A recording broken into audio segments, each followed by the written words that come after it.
Would you be upset if the RailCats had the opportunity to be an affiliated ball? Hello, RailCats fans, and welcome back to another edition of the RailCats Talk Podcast. I'm your host, Kyle Savedich, and we have more signings to go over. I was originally going to go over Joan Valdez, but then when I got on to start recording this, I didn't realize yesterday that we signed one more player, Diaz, who's actually sort of a local boy, I guess you could go with. He's from Chicago, Illinois, so we'll get into depth in both of them as well, and we're also going to take another look at Winnipeg, since they are the first team that we are going to be facing, and it's really seeming like they are rolling out the RailCats of last year out there with Greg Taggart, which, hey, more power to you. And then I want to kind of discuss, maybe a little bit of how should I say, maybe what more of the league aspect of, what they should do going forward. Just kind of ideas, just listening to different podcasts and stuff like that, and just kind of hearing what like other leagues are doing, and maybe a couple ideas that I would enjoy. And then, maybe thoughts of the RailCats moving on from independent baseball. I don't know. This was gonna be a fun one. I think it's gonna be an interesting, fun one. But this is all my own doing. There's nothing that's been said to me about anything, so it's just kind of me just bouncing around ideas. Right, we're a week away from opening day, and this is stuff that's just kind of come to the forefront of my head. And when I have a discussion, I know sometimes the podcast with signings don't go very long because it's one or two players, and then it's 5 minutes, and I have stuff I want to talk about right before the season really kicks off. I was going to do a podcast when the signings did happen. I know Valdez happened on what day was it? It was April 28th, and I was actually out and about that weekend. I went to a South Bend Cubs game, and this is kind of where the idea of independent baseball moving on kind of came from, and listening to the Indie Ball Report. But that move on from that for right now. But I'll get into the signings. But I went to the South Bend Cub game, and it was a crazy weekend, crazy week. Really haven't had much time to come home and actually do much of anything. So that is why there's kind of a bit of a break. I know I'm typically try to be good about when the signing come out the next day or the day of, there is a podcast. But sometimes life happens, and this is a job. This isn't a job. It's a hobby, like I've said plenty of times. So, but enough of me rambling right now. Let's go ahead and get into Joan Valdez, who was a free agent signing of the Dodgers back in, let me see here. I wish the Baseball Reference would have it. I have to go to like MLB report. It was back in July of 2016 that they signed him to a minor league contract. It was an international free agent signing, which I guess would make sense. I don't know how that always works out, because he is from Venezuela. Let me make sure. No, Dominican Republic. I saw two different things. He's from the Dominican Republic. A relief-handed pitcher. He throws right. He's about 6'4", and he's the age of 24. So, I think this is just another way to bolster the bullpen. I think, they're going to have to go out and find another a starter pitcher, if that's within the players that they already have, to see the competition that is coming along with the RailCats. That is becoming very intriguing, and something I think is awesome to instill in this team, because you're going to get the best aspect of every player that comes through the rest of spring training right before the season starts. And the players that are going to be cut from this team is going to be rough. Um, because we may look at it and go, dang, that player really should be on the team. But, I think the competition is going to breed a better team, which I will get into in a little bit. But let's go over Valdez. I keep getting sidetracked. So looking at Valdez, he reached as high as single A last year, spending split time between the Great Lakes of the Midwest League, which is high A, and then Rancho Cucamonga. I always get that. Some days I get it, and some days I don't. One of the days I'm not gonna get it. Is the California League. I think that is the low A affiliate of the Dodgers here. But just looking at the Rancho one, where he played majority of the games, where he pitched 41 innings. He only pitched in 3 innings in the Midwest with the Great Lakes, and having an ERA of 2.45. He gave up 1 run, 1 hit, 9 walks, and 5 strikeouts, which I would say is a little rough on that aspect of just pitching 3 innings and having 9 walks. That bumped the walk per 9 to 22 players in one game. Obviously, it's a small sample size of that one. But looking at Rancho here, I think the ERA is a little bit higher. The walks are, a little bit high, but I think the walks per 9 went down 6.5. So I think he has a bit of control issues. Which, he has high strikeout as well, so I think he uses, how should I put it? He probably throws a lot of stuff for balls, but his stuff might be a little nasty, so people are swinging and missing in general. When you look at his walks, he had 30 walks here, but he had 57 strikeouts, that kind of. So I would say to every walk, he's going to strike out 2 players. If walks don't go anywhere, if it's just a walk to first, I don't necessarily like walks. I would rather them just put it in play. But I get it, it's part of the game, and sometimes the batters are just better than the pitcher in the aspect of seeing, the pitches and getting in the mind of the pitchers and, stuff like that. So I think this is another person to bring into the bullpen to see what he can be made of. And I think it might be one of those where he can't really develop in the affiliated leagues, and he's 24, so he's just becoming into his own self. And I'll get into what I mean by that in a minute when I get over with Gio Diaz. Looking at his numbers, and you'll get what I mean by that.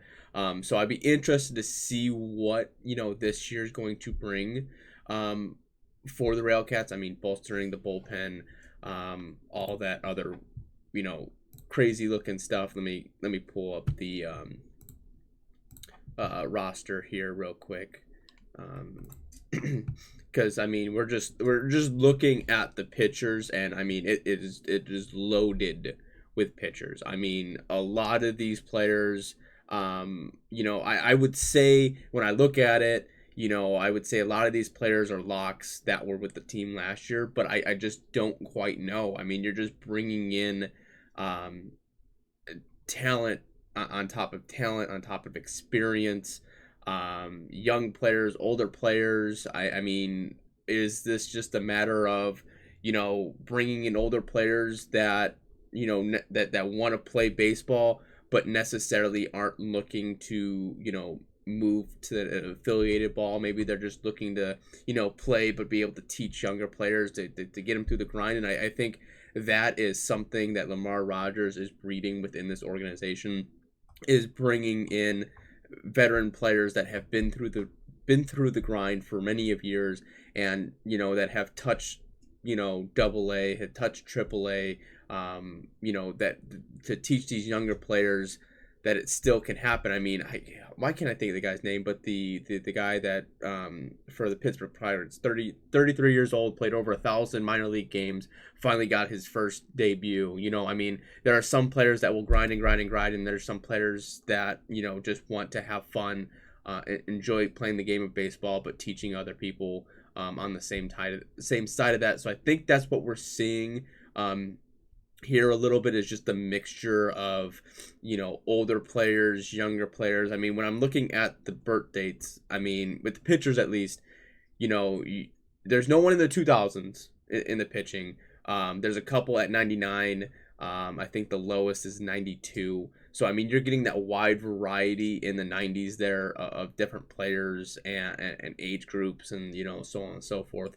Like I said, you know, there's a couple among the entire league or entire organization that are in the 2000s.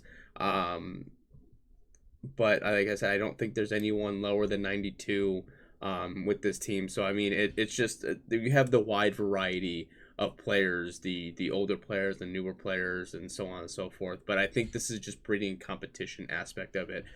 So I think Valdez is just one of those players that you're going to bring in, and he's going to give you an effort. And you know, you never know, he might find his rhythm, he might find his groove here with the RailCats, and things can be successful for him, and he can move on to affiliated ball. You know, it's just the, you know, this is independent ball. This is the American Association. This is a stepping stone to get yourself on the map and to get into affiliated ball, which is where these players want to end up. So I think bringing in Valdez is a good thing. Like I said, just kind of going over his numbers from last year. Or I guess since it's more of overall, you know, this is what his overall in the affiliated ranks here. Looking at it, he was 10 for 10 wins and losses, but I think he's more relief pitcher. So I mean, you can kind of put some of that on the pitcher, but some of that on the team as well. ERA of 3.88, runs per 9 were 4.66. Played in 98 games. Started 25 of them, finished 32, had 7 saves, pitched 195 innings. Gave up 174 hits, 101 runs, 84 which were earned. So that's a big thing right there. It is why I like to talk about, you know, runs, but then what are earned runs, because they are in affiliated ball, so the players aren't necessarily going to be the best. I mean, I at the South Bend Cubs game, the first hit the South Bend Cubs hit was to right field, and the right fielder from Peoria totally misplayed the ball. Like, I'm talking just misread it, misjudged it, and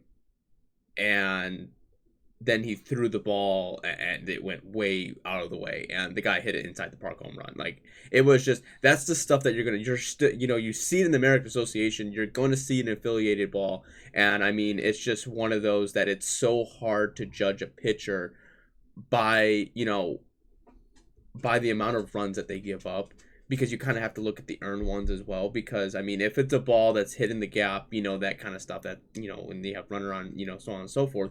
But the errors are a big factor into this. It's just, I would say the closest season that he had, where it was like, where he gave up runs and it was, the earned runs were closer, you know, close and close. I mean, was in 2021, when he was playing in low A, he gave up 14 runs and 13 were earned. So a lot of them that were on, you know, on him on that aspect of it. But he has a big, you know, big difference gap in between the two. So he could just be one of those players that, you know, he's going to pitch for contact to a certain extent, and the defense is just going to have to make plays behind him. And we're going to see a lot more of this, you know, that this year, because with the pitch clock and with the fast pace of the game, it's going to keep things moving. It's going to keep it going to a certain extent, and the pitchers aren't going to have time to think. The batters aren't going to have time to think. You know, 15 seconds isn't a lot of time to think. It's all right, get the sign in and you got to go. So you're going to see a lot more balls in play, because I think pitchers are going to make more mistakes. to a certain extent, as you see in the MLB. The batting average has gone up, but not humongous. It's I'm talking like I think the average was like 231, and it's gone up to like 250 ish. So I mean, you got a point two difference technically. The 20th, however you want to word that. Um, so yeah, the batting averages are going to go up, and you're going to see that in the American Association. And I don't think the pitching is going to be quite as dominant as it has kind of been, but it's going to be more interesting for the league in itself and going onward. So Valdez, I think, is just another piece to bring in competition. His numbers aren't horrific. I think he'll be, if he does make the team, he'll make the team for a reason. Then looking at Gio Diaz, like I said, he was a free agent signing of Washington Nationals. He is from Chicago, Illinois, so he's kind of close to Gary, so he's sort of a local boy. I think he's the most local boy that we've had. Not that we've had. I mean, we had Alec Ola last year, but I'm just saying right now on the team itself, I think he is the closest to that. So, and then he went to St. Mary's for college. But just looking at his stats here, so he is age 24, 5'11", bats right. He's a shortstop. So he basically played the infield. Shortstop, second base, third base. So, Lamar Rogers might bring this guy in as just to be a utility player. And, I don't know if he's going to have an everyday, spot, and it could just be one of those, Michael Woodworth played almost every game last year, and so did Daniel Nguyen. I mean, they almost played every single game last year. Not necessarily are they saying that they're going to take them out of the lineup or sit them, but it could be just one of those things where Daniel Nguyen kind of struggled a little bit at the beginning of the year in the infield, but he was producing at the plate, and at the point the DH role really wasn't solidified with anyone, but they didn't really have anyone else to play shortstop, So if it's one of those where Daniel Nguyen is kind of struggling a little bit on the field and Gio comes in, he could play the field, he could relieve players, he could, be at third, relieve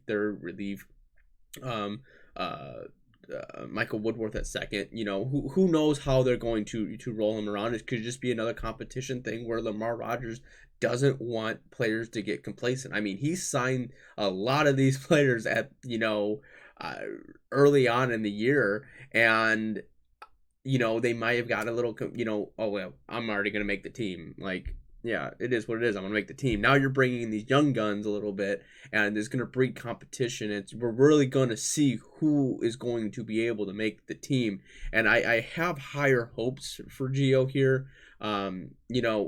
Not necessarily looking at his Puerto Rican Winter League stats because they're kind of horrific. He played in 19 games. He had 48 at bats, had three runs, 3 hits, 1 RBI, 1 stolen base,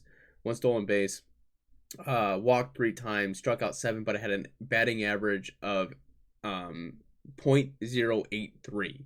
On base percentage of 200, which is good, but I'm just saying, I like having a nice batting average with an on-pace percentage, but that's such a high gap in between. I mean, I'm one of those people that if a guy is going to bat, 250, but his on-base percentage is 400, I'm going to take that guy who's going to get on base versus the guy that's going to bat 250 and get on base 0.15% of the, 1.50. I would rather take the guy with the higher on base percentage versus the guy with the lower. So, but looking at his Pioneer League last year with Rocky Mountain, he played in 88 games. He was at bat 376 times. He had 87 runs, 148 hits, 16 doubles, 2 triples, 2 home runs, 41 RBIs, 12 stolen bases, 5 caught stealing, walked 32 times, only struck out 26, had a batting average of 394, an on-base percentage of 446. slugging of 463, OPS of 909. Like, if you're gonna give me those numbers, you're going to be. Uh, I would say it looks like he has the speed. Give me those numbers. There's your number one guy that's going to be, the leadoff batter, number one, like no doubt about it. So this is going to breed I think this is going to breed competition at third. I think realistically, when we look at the roster here and we look at the infielders, um, I think, um, okay, so now I see it now. See now, okay, now we have the inactive player. I see that we have some inactive players added, that weren't announced. So Carlos Martinez is inactive. I think, who told me that? I forgot who told me that they were, but I wasn't positive about it. But also Victor Nova is now inactive. So that leaves a spot at third open. And it might be Emmanuel Tapia, who played in the Atlantic League last year with Gastonia. But bringing in Gio, that's going to breed competition at third, and it's going to be very interesting to see where this is coming from. I know Paulie was at the ticket holder event last night, and he was kind of talking about competition stuff like that, and different things. I think that's what, and I listening to this week in the association, them talking about the RailCats are breeding competition, and Paulie said something about pitchers not really are. The more competition is going to be come in simulated games or scrimmage games versus the spring training game. So I don't really know. They, like I said, they haven't released anything about spring training, which is always odd to me. I know they I think the Chicago Dogs are playing like a educational game. I know Kansas City Monarchs are playing another team from another league or something like that, or however they're rolling that around. But like, nothing's been said, so I don't know exactly how everything is going to be broken down with the spring training. But it seems like a lot of this competition is going to come from scrimmages, and bringing in Gio, who had a great year last year with the Pioneer League, which I would say American Association is a step up from the Pioneer League, if I'm being honest. But this is something that, and I think, if I'm not mistaken, they acquired him from the Rocky Mountains, so a player to be named later will go back to Pioneer. So it was a trade acquisition. So Lamar Rogers went out and was like, "I want this guy. Like, give me this guy. I'll give you whoever you want. To a certain extent, I want this guy." So obviously he is wanted with the RailCats. This, third base is going to be open. Hey, stop chewing on stuff. Sorry, my dog's chewing on something. It's annoying. You probably hear in the background him smacking his lips, being annoying. But I'm this is a good signing. I think this is a really good signing for the RailCats. I'm excited for it. I have high hopes for Gio. If I'm being honest, this is one of the guys outside of the guys last year that we have signed that I'm kind of really looking at, because that batting average is pretty impressive in the Pioneer League. Yeah, we look at the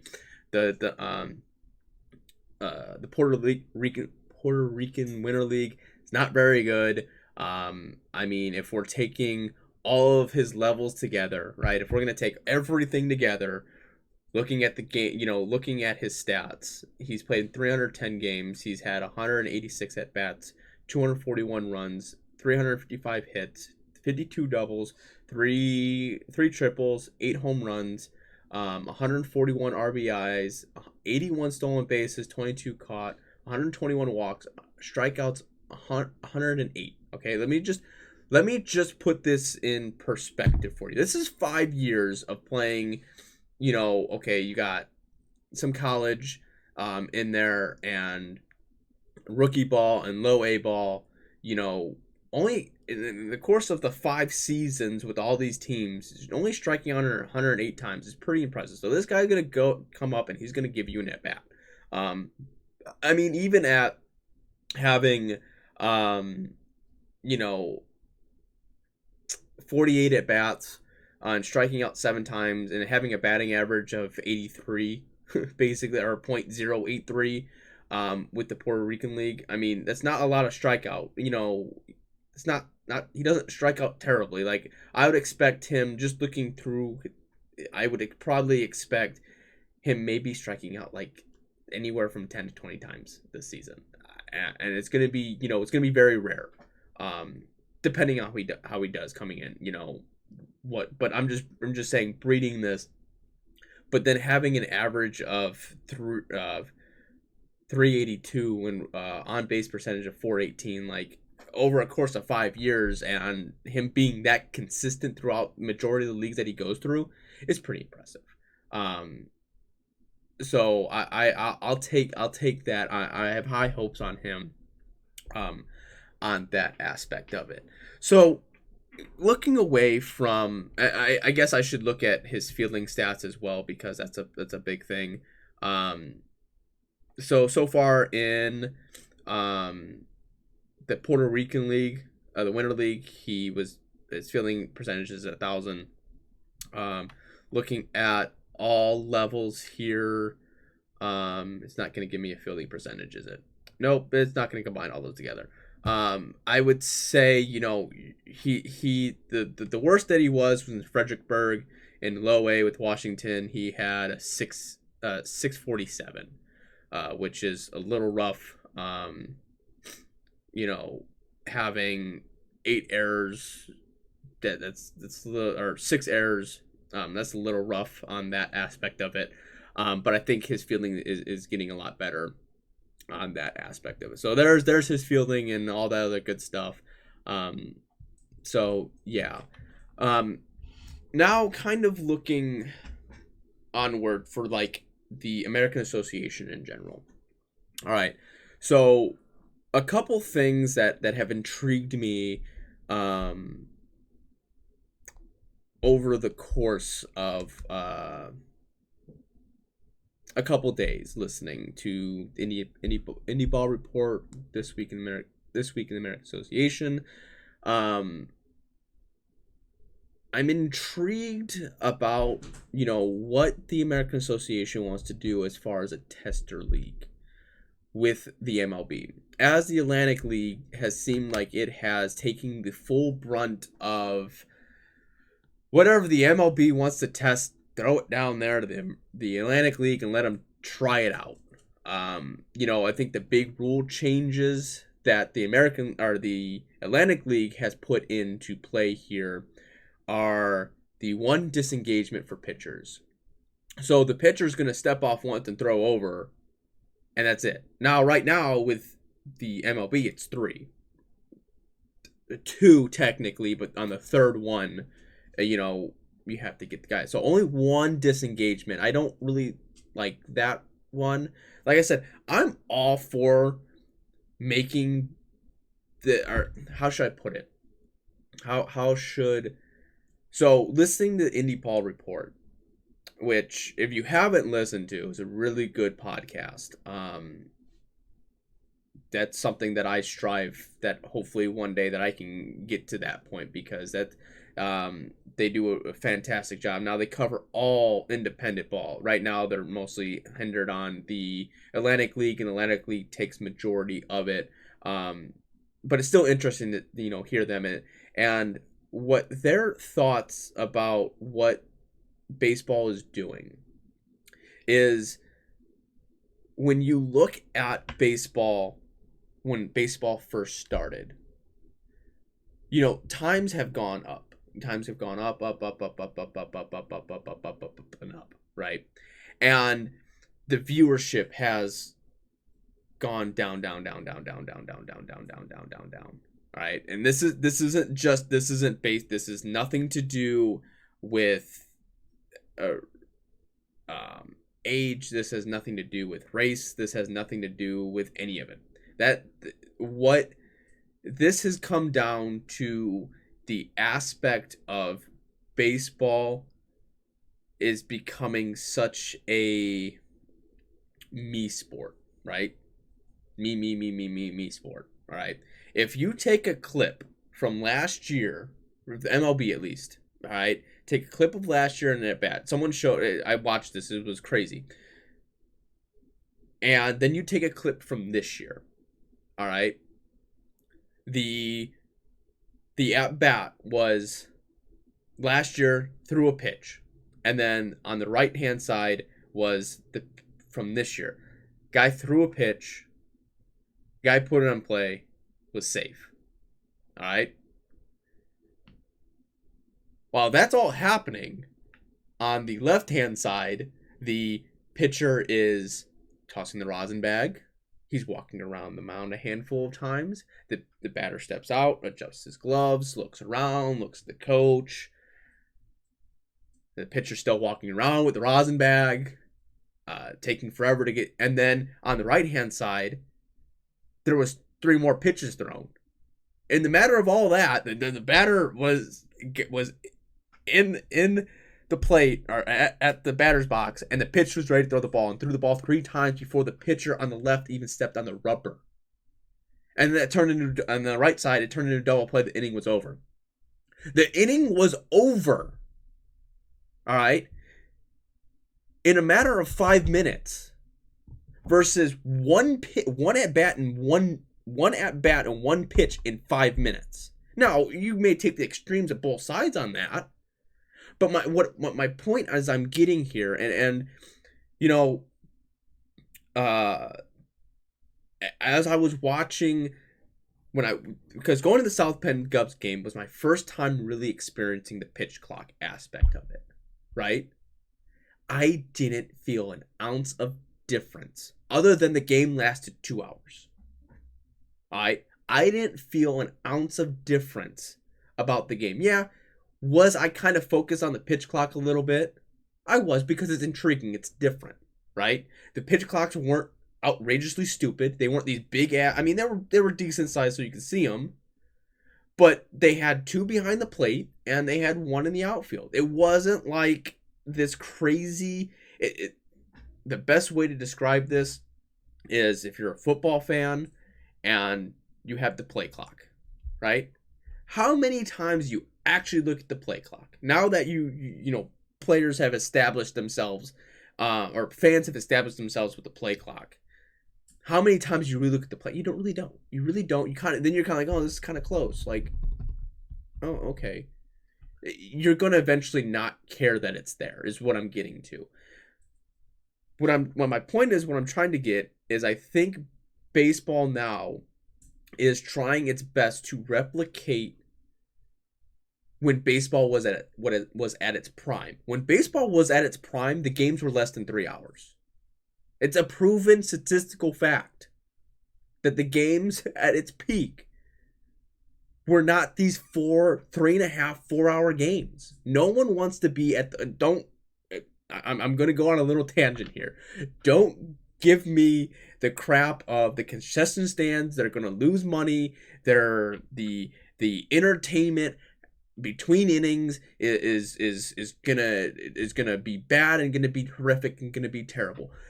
I don't care about the entertainment between innings. I'm not there for that. I get it that when we go to American Association ball or independent ball, anything like that stuff brings fans in interacts, because maybe some of the players or maybe some of the fans don't know the players necessarily that well, and sometimes the product on the field isn't always the best, right? But me personally, as a baseball fan, I am not there to watch 2 grown-ass adults in these big bubble boy balls and running into each other. You know, that's funny. It's hilarious, yeah. But that's what I'm not there for. I don't come to the ballpark. I don't spend money at the ballpark to watch that. I have never heard anyone, besides the one comment that someone put underneath the American Association tag board, or where they posted about talking about the pitch clock, was the entertainment between the innings aren't going to be as good as they used to be because it's only 2 minutes and 15 seconds. Listen, this isn't on TV, all right? And a lot of the times that you watch it on AATV baseball, and some teams do a very good job with commercials, the RailCats, I would say, are not one of the best. All right? They're really not one. There's not a lot of commercials, and I would say the best ones to do it is probably the Chicago Dogs because they put their their in between innings entertainment on the American Association broadcast. So like some, the RailCats sometimes will play a commercial or sometimes they'll just play a music loop over and over and over for 4 or 5 minutes until we're ready to go. Like, I'm sorry, I'm not there for that. I am there. Yeah, it's gonna suck going to a ball game and wanting to get something to drink and you get stuck in line, or going to the bathroom and you get stuck in line, or whatever the case may be, and you're gonna miss. You're right. That's going to suck. That's probably gonna be the worst thing, is that you're gonna feel rushed, right? I think that may be the downside to that, is you may feel rushed going in between innings and that kind of stuff. Trying to get that, I get. That's stuff that can always be tweaked, right? It's 2 minutes and 15 seconds, pretty quick between innings, yeah. But like I get it to a certain extent. But my point is, I think that baseball is trying to replicate its height, but they're not trying. You can't, if you don't put time limits on anything, you can't. No one's going to abide by it. If no one's going to put a rule down, no one's going to abide by it. The players nowadays aren't. And I think this is more of an issue in the major leagues than is independent ball. I think the issue with independent ball is sometimes you get games that go on forever because of the talent gap between some games. I think that the games that go on forever are the 12-run games on both sides, or the 16-run games on both sides. That's what takes forever, right? But I think it's going to alleviate some of the, oh, hey, Mom, look at me. Look what I'm doing with my batting gloves. I don't care what you're doing to batting gloves. I don't care. I don't care that you have to fix your helmets. I don't care you got to clap on your cleats. Like, you're here to play a baseball game. Play a baseball game, right? That's why you'll never see a pitch clock in high school. You'll never see a pitch clock in Little League, because the players aren't there to show off, right? They're there to play a baseball game. No matter, high school kids are the most show-offy people in the world. They're not there to show off. I mean, they're there to show off a little bit. Their friends and family are there. But my point is they're there to play a baseball game, and they know they're there to play a baseball game, right? I think some of these players are missing the aspect of, hey, we're playing a baseball game. Let's play a baseball game. All right? No one looks at a stat sheet and goes, man, this guy, he really, the way he puts on his batting gloves, the way he throws that rosin bags around and stomps around the mound because he threw a terrible pitch, man, we really need that guy. No, just throw the ball. Stand in the pitcher's box. Just stand in the batter's box and swing. As you can see, I'm very passionate about this, and people may disagree with me, and that's fine. But when it's 80% of the fan base is at least enjoying going to the baseball games, this is going to bring more people to it, right? This is the point of bringing people back to baseball games, right? Baseball has a lot of downtime in between at-bats. What other sports has that? You can even, the best description of that is going to be golf, right? When you watch golf on TV, if you don't follow one person on golf, like you're just watching golf in general, they're continuously showing people playing. Continuously, and just keep going. A lot of people find golf very boring. I'm sort of one of those. But when I'm watching on TV and it's a major event, I can kind of get behind watching it, because it's just continuously going, right? You're always seeing something. What is it when you watch or when you watch football? When you're watching on TV, at least, right? There's a 40-second play clock. That's 20 seconds of highlights talking about other things, and then bam, right back to the action of the play, right? hockey continuously going. If realistically, if there's not a whistle being blown, it's either, if the whistle's being blown, it's like, all right, face off's getting ready to go, or it's going to be commercial. Like, there's no in between on that one, right? Soccer's one of those sports that's continuously going, right? Baseball is one of those that has a lot of stoppages, and I think they're trying to get rid of people taking advantage of those stoppages. But on the flip side to that, there is going to be some kinks in the system. Players are going to have to adjust to it. Fans are going to have to adjust to it. It's not going to be pristine. There are going to be hiccups. There's going to be, oh, that's stupid. The guy was looking. There's going to be a lot of, that's stupid. Right? It's just going to take time. It's going to take time. You just have to be patient. All right? Obviously, being baseball fans, sometimes you learn to be patient because baseball's a patient game. So as fans, we're just going to have to be patient. There's going to be a lot of ups and downs with this. There's going to be a lot of scratching your head on this. But it's going to fix itself. It's going to work itself out, and it'll be perfectly fine.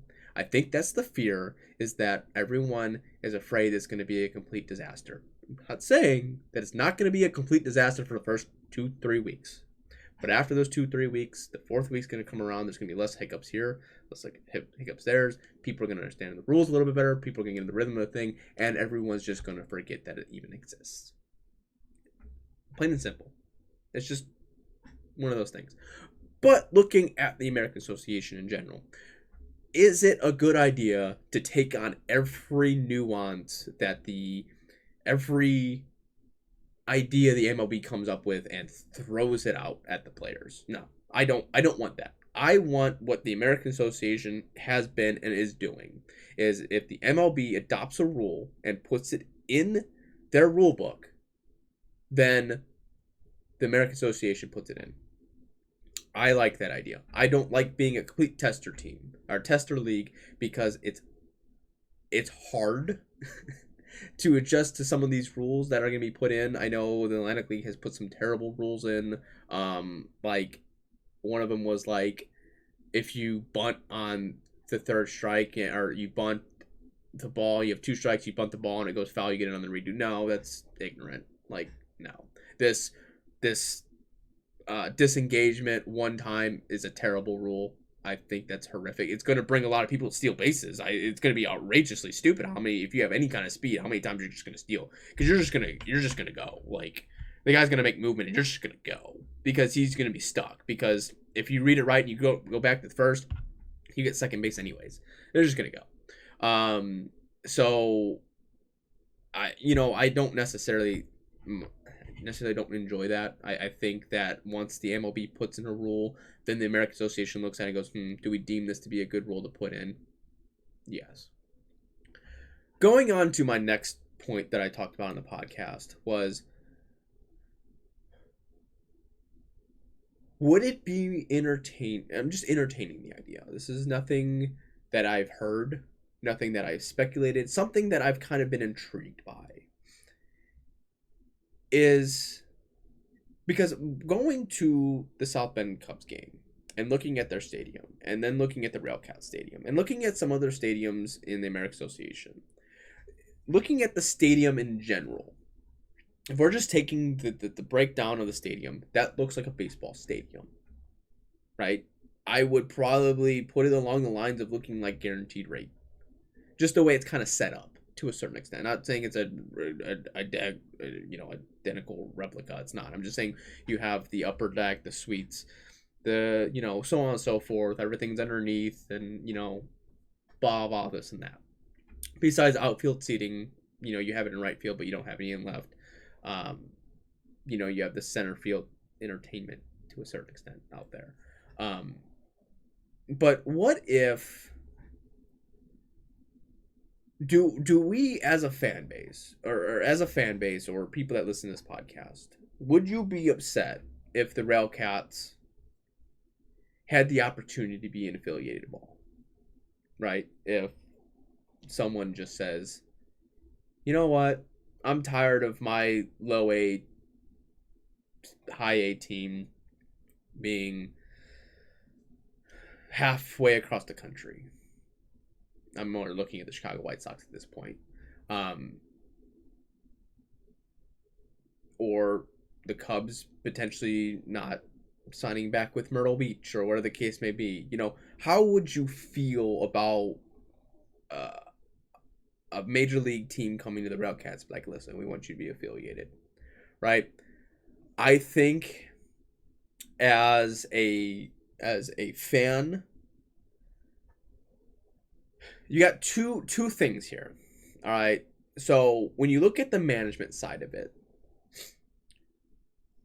only thing that the owners or GMs really have to worry about is promotions and sponsors and stuff like that. The big club takes care of the rest, takes care of the transactions, basically takes care of the money. For the management side, for the ownership side, you're going to make money. No matter what, you make money, right? Everything that you do is pure profit, basically pure profit to a certain extent, right? And then you look at the fan side of it, and sometimes you'll get players, depending how close the clubs are, you might get some rehab players. I think the best one to describe, I think Ben Zobrist did a couple rehab games in South Bend. Cubs player went down there, did some rehab games. So that's going to bring some people to the ball club. It's going to bring a lot of people to the ball club. You're going to get some prospects maybe. So that'll bring more baseball fans to the ball club.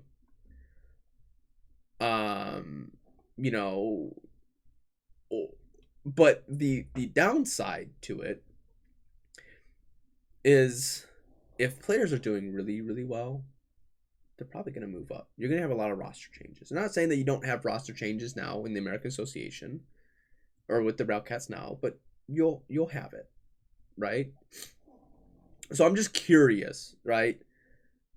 How everyone would feel about if that opportunity came along, right? I think it would drive more people to the ball club or ballpark. You're going to have a lot more games. Which I think is a downside right now to the American Association only playing 100 games. I think why people want to go to the Atlantic League is, one, it's on the East Coast, and East Coast gets more coverage on a lot of things. It's just in general because, the top markets are, New York is the top media market in the world, basically, in the United States. And then it goes LA, and then it goes Chicago. But the point I'm getting at is you have a lot more coverage over that way than you do the more you trickle west. They play more games. Their season started 2 weeks ago, I think. The pay is probably higher. So, and one thing I've been intrigued about with, I believe it's the Frontier League or the Pioneer League, I don't remember, is a draft. Some sort of draft. Do tryouts and then have a draft. That would be interesting to see. That would bring in some interesting aspects of it. I think that would be something cool. I think that would be, but that's something down the line more that I can discuss later. These are, maybe more off-season discussions, but this is discussions that I've had in my head that I kind of want to flip around. And when I go out to the ball clubs, this, ballpark this year, definitely going to be interacting. Hopefully I want to interact with the fans a lot more. I want to be able to see common faces. I want to do interviews. I want to be better, right? I want to be more present, more entertaining, more interactive with everyone. So I'm working on some stuff, right? I'm working it out. I'm trying to hopefully get some player interviews or something like that. I don't know. We'll get there. I'm just curious. How would people feel about if the RailCats went to affiliated ball? I'm just curious. That's just me. I'm just curious on that one, on that aspect of it. But opening day is right there. They got the tickets ready. I'm bringing me, the wife, my parents. They're going to be there. And then on Saturday, the 13th, with the retirement jersey kind of thing with Greg Taggart, My sister's coming up from Indy, and we're gonna go to the game, and that's gonna bring me, my wife, my parents, my sister, and her fiance. So I'm gonna have a fun time for my birthday. Now, my birthday is Saturday, in 2 days from this recording, and you know, I just want to go to a baseball game, and I'm going to go to a baseball game. That's why I was kind of hoping that spring training would come out, because if spring training schedule came out and they happen to play on Saturday and they're happen to play at the Steel Yard, I could get tickets and go. But I don't know, so I made plans with my wife to go out to eat because I have to work till 5. But that's beside the point. Of what I'm getting at is I'm excited for opening day. I'm excited for this season. I can't wait for the competition, where it all lays out and how it's all going to come together and what the faces are going to look like and all that good stuff, because it's going to be a fun year. It's going to be a successful year, and it's going to happen. It's going to happen. The team is going to be good. I'm going to have fun. We're all going to have fun. It's going to be a good time. If you enjoyed the podcast, please leave a like, comment, and subscribe. Follow me on Facebook, follow me on Twitter, follow me on Spotify, all that good stuff, Instagram, all that stuff will be down in the links below. If you want to follow me on my personal Twitter handle, that's going to just be KSVitich, it's KSV as in Victor, ETICH. I just post random other stuff over there. It just retweets, that kind of stuff. If you want to follow me over there, you can as well. That's just my personal Twitter handle, that kind of stuff. But like I said, that's going to wrap it up for me. I hope you enjoy the rest of your day, rest of your evening, whenever you're watching this, and go Cats. The 0-2. Swing and a miss, strike 3. Wrap this one up in green and white.